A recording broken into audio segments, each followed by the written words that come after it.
రేపు 4వ తారీఖట వెన్నుపోటు దినాన్ని పాటిస్తారంట. రాష్ట్ర వ్యాప్తంగా వెన్నుపోటు దినంగా నిర్వహిస్తారట. నేను అడుగుతాను, ఎందుకు సార్ జగన్మోహన్ రెడ్డి గారు ఏమిటి ఈ వెన్నుపోటు దినం ఏంటి?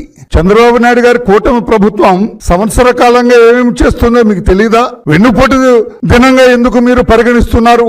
ఏమొచ్చింది మీకు? అంటే ఎలాగ అనిపించింది మీకు? అంటే మీ తాతగారు రాజారెడ్డి గారు అప్పట్లో వెరైటీస్ యజమానిగా ఉన్న నర్సయ్య గారు కదా, ఆయన జింకా వెంకట నర్సయ్య గారిని మట్టుబెట్టి ఆ మైండ్ ని లాక్కున్న దానికంటే పెద్ద వెన్నుపోటు చేశారా చంద్రబాబు గారు ఈ సంవత్సర కాలంలో?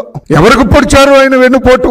జింకా వెంకట నర్సయ్య గారికి మీ తాత వేసిన పోటు కంటే పెద్ద పోటు వేశారు అవునా చంద్రబాబు నాయుడు గారు? పోనీ మీరు మీ తండ్రి ముఖ్యమంత్రితో అడ్డు పెట్టుకొని 1,00,000 కోట్లు ప్రజాధనాన్ని కొల్లగొట్టారే, దానికంటే పెద్ద పూట ఏమండి? భారతదేశంలో అత్యున్నత దర్యాప్తు సంస్థ సిబిఐ వాళ్ళు దర్యాప్తు చేసి 43